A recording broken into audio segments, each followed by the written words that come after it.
నమస్తే. బాగున్నారా? నేను సాహితి.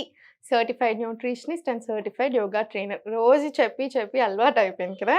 నాకేంటో మీరందరూ నాకు తెలిసిన వాళ్ళలాగా అనిపిచ్చేస్తున్నారు. అందుకే నవ్వుతూనే ఉంటాను నేను. మీరు కూడా ఎప్పుడు నవ్వుతూ ఉండండి. ఏమి టెన్షన్ అవ్వకండి. చూపిస్తున్నానా నేను రెసిపీస్?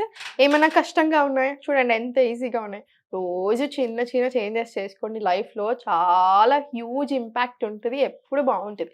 స్ట్రెస్ మీద వర్క్ చేయండి. మనకి యోగా చాలా హెల్ప్ చేస్తది కదా బాడీకి. దాంతో పాటు ఎలాంటి ఫుడ్ తినాలి? హోల్ ఫుడ్స్, సాత్విక ఆహారం అనుకోండి.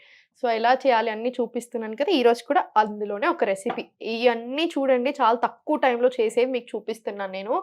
ఈజీగా ఎలా చేసుకోవచ్చు.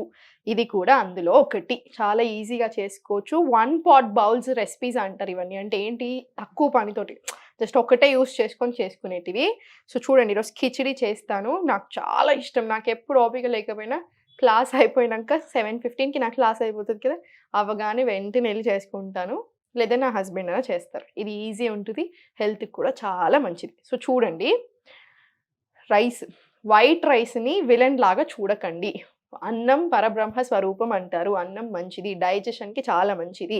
మనం చేసే మిస్టేక్ ఏంటంటే, ఇంత తినాల్సిన ప్లేస్‌లో ఇంత అన్నం తింటాము. ఇంత కూర తింటాము. అది చాలా రాంగ్. కానీ అన్నంనే రాంగ్ అనుకోకండి. ఏదన్నా ఓకే. అతిగా చేయొద్దు మనము. అన్నీ హ్యాపీగా అన్నీ తినాలి. లిమిట్స్‌లో తినాలి. చూడండి. రైస్ నేను ఇంత క్వాంటిటీ తీసుకొని దీంట్లో మొత్తం వేసుకోను. నేను మీకు చెప్తాను కొలత ఎంత తీసుకోవాలి. టెన్షన్ అవసరం లేదు. సో, రైస్ తీసుకోండి. White rice. సో, ఫస్ట్ కొంచెం అదేసేసుకోండి. ఇప్పుడు నేనిక్కడ ఉంటాను కదా! వేస్ట్ అవ్వకుండా చూసుకోవాలి కాబట్టి కొంచెమే వేసుకుంటున్నాను నేను. ఇది ఒక చిన్న గ్లాస్. ఇంత గ్లాసొచ్చింది నాకు. ఇది ఇంత గ్లాస్ బియ్యం. మీరెంత వస్తే అంత మీరు ఎంతమందికి తింటున్నారనేది ఎప్పుడైనా సరే ఇది ఆల్రెడీ కుక్ చేశాక చాలా ఎక్కువయిపోతది. ఇది ఇద్దరికొచ్చేస్తది ఈజీగా. చాలా ఎక్కువ వెజిటబుల్స్ ఏసుకోవాలి అంతే. అంతకంటే ఏమీ లేదు. నేను పెసరపప్పు నానేసుకొని పెట్టుకున్నాను. మీరు ఇందులో ఏ పప్పన్నా వేసుకోవచ్చు. ఎప్పుడు రోజు చేంజ్ చేస్తూ ఉండండి పప్పు. ఇప్పుడు నేనిది ఆల్రెడీ నానబెట్టుకున్నాను. చాలా సేపయింది నేను నానబెట్టుకొని. 2 ½ అవర్స్ అయింది. మీరు కూడా అంతే. పప్పు నానబెట్టుకొని తినండి. బ్లోటింగ్ అవ్వదు. చాలా మంది తింటుంటే నాకు బాగా హెవీగా అనిపిస్తుంది అంటారు. లేకపోతే బాగా గ్యాస్ వస్తుంది, బేకుర్లు వస్తున్నాయి. ఇలాంటి చాలా కంప్లెయింట్స్ ఉంటాయి పప్పుతోటి. సో, మీరేం చేస్తారు పప్పు నానబెట్టేసుకోండి. కంపల్సరీ పప్పు నానబెట్టుకోవాలి. అది గుర్తుపెట్టేసుకోండి ఇంకా. ఏ పప్పయినా సరే. ఇదేసేసుకున్నా కొంచెం ఎక్కువ పప్పేసుకున్నాను మీరు గమనించండి. దీంట్లో మీకెక్కడైనా ఆకుకూరలు ఎక్కువుంటే ఆకుకూర ఏసేసుకోండి. ఇప్పుడు పాలకూర ఉందనుకోండి పాలకూర వేసేసుకోండి. మంచి ఫ్రెష్ ఆకుకూరలొస్తున్నాయి కదా! ఏసేసుకోండి. నా దగ్గర ఇప్పుడు లేవు కాబట్టి నేను వేయట్లేదు అంతే. ఇప్పుడు దీంట్లోనే ఉల్లిపాయ ఏసేసుకోండి. దీంట్లోనే ఇవి బీన్స్ మీరింత చిన్నగా కట్ చేసుకోవాల్సిన పనేం లేదు. మీరు పెద్దగా కట్ చేసుకున్నా ఓకే. ఆల్రెడీ ఉడకబెట్టేస్తాం కదా! ఇంకా పెద్ద పెద్ద ముక్కలు చేసుకోండి ఏం పర్లేదు. ఇవి చూసి అమ్మో! ఇన్ని కూరగాయలా నేనింత చిన్నగా కట్ చేసుకునే ఓపిక నాకు లేదని అనుకోకండి. చిన్నగా చేసుకోవచ్చు, పెద్దగా కూడా చేసుకోవచ్చు. ఇది ముల్లంగి, రాడిష్.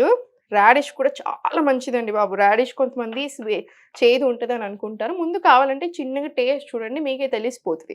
సో, రాడిష్ ముక్కలు కూడా వేసేసుకోండి. ఇంకా ఏమైనా ఉంటే అన్నీ వేసుకోండి ఏం పర్లేదు. ఇప్పుడు ఇది టొమాటో. టొమాటో కూడా ఎక్కువేస్తాను. కొంచెం మంచి టేస్ట్ వస్తది కదా! టొమాటో. వంకాయ కూడా వేస్తున్నాను. ఏంటి ఈమె వంకాయ కూడా వేస్తుంది అనుకోకండి. వంకాయ కూడా టేస్టీ అనిపిస్తది. సో, కొంచెం తక్కువేసుకోండి కావాలంటే స్టార్టింగ్‌లో కాబట్టి. తర్వాత ఇంకొంచెం పెంచుతూ వెళ్ళొచ్చు. మీకు ఒకసారి టేస్ట్ చూసాక ఇప్పుడు నేనంతెందుకు ఇంతకుముందు ఒక ఐటెమ్ చేశానా, స్టూడియోలో అందరూ చూసారు. ఏం బావుంటదోలే అనుకోని ఉంటారు. కానీ తిన్నాక అందరూ ప్రతి ఒక్కళ్ళు చాలా బావుందని 4, 5 సార్లు చెప్పారు. ఈ ఐటెమ్ కూడా అంతే. ఇవన్నీ మనకి ఒక అజంప్షన్‌లో ఉండిపోతున్నాం. ఏమని? ఎక్కువ ఆయిలేస్తేనే ఎక్కువ టేస్టీ, ఎక్కువ అన్నీ హడావిడి చేస్తే ఎక్కువ టేస్ట్ అని అలా ఏముండదు. సింపుల్‌గా చాలా హెల్తీగి టేస్టీ చేసుకొని తినొచ్చు. మిరపకాయలేసుకొని నాకు కొంచెం కారం చాలా ఎక్కువ ఇష్టం. సో, నేను కొంచెం ఎక్కువేసుకుంటాను. బట్ ఇక్కడైతే తక్కువేశాను. ఇక మీకు కుదిరినంత వేసుకోండి. కరివేపాకు కూడా కొంచెం ఏసేసుకోండి. దీంట్లో ఎక్కువొద్దు. జస్ట్ కొంచెం ఏసుకోండి. మళ్ళా పోపు పెట్టుకుంటాం కదా! అప్పుడేసుకుందాము. సో, ఇవన్నిటికి తగ్గట్టు వాటర్. ఇప్పుడు ఇంత గ్లాస్‌కి రైస్ తీసుకున్నారనుకోండి. ఇంత గ్లాస్ కంటే కొంచెం తక్కువ పప్పు తీసుకోండి. లేదా ఇంతే గ్లాస్ వైట్ రైస్ తీసుకొని ఇంత గ్లాస్ ఎగ్జాక్ట్ పప్పు తీసుకోవచ్చు. మీకు దానికి 4 టైమ్స్ వాటర్ పోసుకోండి. మనం యూజువల్లీ 1కి 2 పోసాం కదా! మీరెక్కువ ఏసేసుకోవచ్చు. అసలు కొలత కూడా అవసరం లేదండి. చాలా హ్యాపీ ఎక్కువ వాటర్ ఏసేసుకోండి. చాలా ఎక్కువ వాటర్ బెస్ట్ మనకి మెత్తగా ఉండాలి కదా! ఇలా.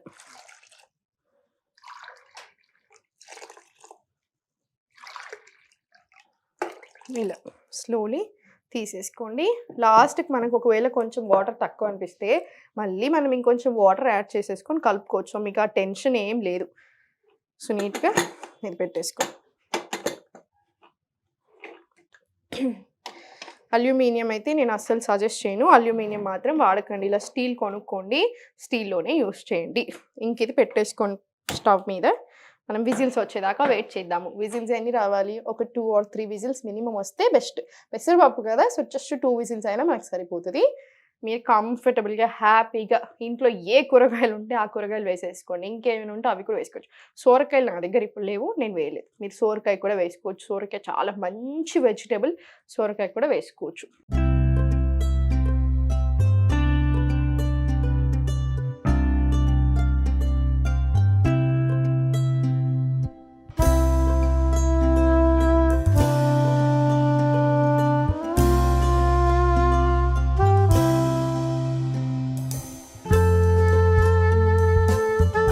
ఇప్పుడు నేను ఇది 3 విజిల్లు పెట్టుకున్నాను.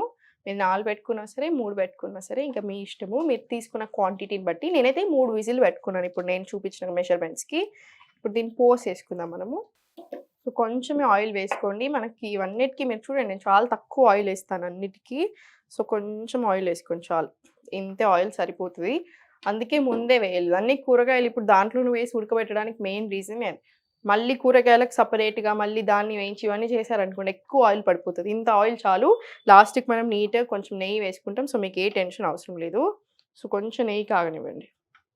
పోస్టులో కోసం ఆవాలు, జీలకర్ర వేసేసుకొని దీంట్లోనే కరివేపాకు ఎక్కువ వేసుకోండి. కరివేపాకు కూడా ఆల్రెడీ వేసాను నేను దాంట్లో. మిర్చి, దీంట్లోనే మనం అల్లం, నేను ఫ్రెష్‌గా దంచి పెట్టుకున్న అల్లం తీసుకున్నాను. మీరు అల్లం వెల్లిపాయ పేస్ట్ కూడా వేసుకోవచ్చు.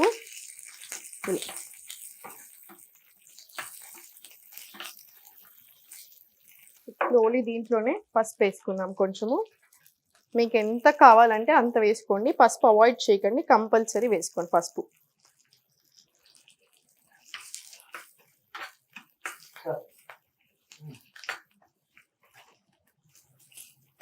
దీంట్లో కొంచెం జీలకర్ర పొడి వేసుకున్నాం. ఇప్పుడు టేస్ట్ మంచిగా వస్తుంది అందుకని.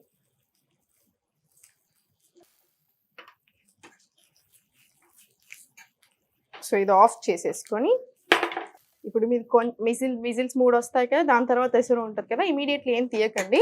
మీరు కొంచెం సేపు అయ్యాక ఎసరు పోయాక తీసేసి మళ్ళీ ఒక్కసారి పొయ్యి మీద పెట్టేసుకోండి. ఇది ఇప్పుడు ఈ పోసి ఇందులో వేసేసుకోండి. ఇలా స్లోగా ఇది కూడా తీసేసి మీరు దీంట్లో ఇంకా కొంచెం వాటర్ కావాలి అనుకుంటే ఇంకా కొంచెం వాటర్ యాడ్ చేసుకోవచ్చు. మీకు ఎలా ఇష్టమైతే అలా తీసుకోండి. ఇప్పుడు మందం అయితే నాకు ఈ వాటర్ సరిపోతుంది. ఇంకా మీకు ఎలా ఇష్టమో దాన్ని బట్టి ఇంకొంచెం తీసుకోవచ్చు.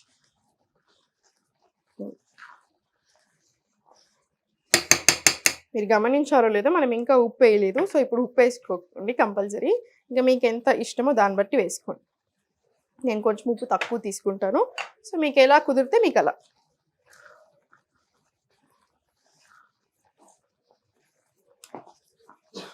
ఇంతే, ఇంకా మన స్టవ్ ఆఫ్ చేసేసుకోండి. మన కిచిడి రెడీ అయిపోయింది. నేను ఇప్పుడు దీన్ని సర్వింగ్ బౌల్లో తీసుకొని నేను మీకు చూపిస్తాను. ఉప్పు సరిపోయిందో లేదో చూసుకుందాము. ఉప్పు సరిపోకపోతే ఇంకొంచెం వేసుకోండి. ఇంకొంచెం పడుతుండొచ్చు.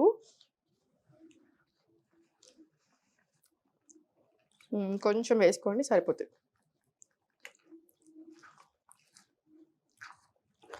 దీన్ని సర్వింగ్ బౌల్లో తీసుకొని మీరు నీట్గా ప్లేట్లో పెట్టేసుకోండి.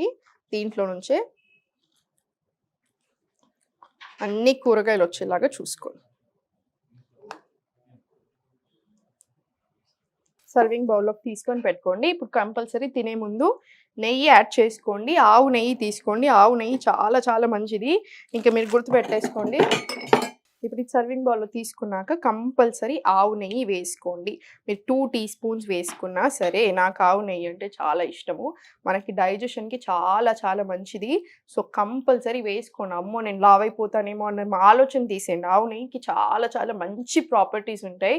చాలా న్యూట్రిషన్ ఉంటది దాంట్లో. సో, కంపల్సరీ వేసుకోండి. నీట్‌గా కలిపేసుకొని హ్యాపీగా మీరు వేడి వేడిగా స్లోగా సుఖాసనాలో కూర్చోండి. చేతులతో మాత్రమే తినండి. ఇప్పుడు నా చేతులు బాలేవు కాబట్టి నేను స్పూన్‌తోటి తింటున్నాను. మీరు అలానే స్పూన్‌తో తినకూడదు. మనకది కూడా చాలా చాలా ఇంపార్టెంట్. ఇప్పుడు కిచిడి వల్ల మనకి వెయిట్ లాస్‌కి చాలా హెల్ప్ అవుతుందో దీంట్లో కావాల్సినయన్నీ ఉన్నాయా? దీంతో పాటు మీరు కూర్చునే పొజిషన్ కూడా ఇంపార్టెంట్. నీట్‌గా చేతులతోటి సుఖాసనాలో కూర్చొని స్లోగా ఎంజాయ్ చేస్తూ తినేసేయి. మళ్ళీ కలుద్దాం.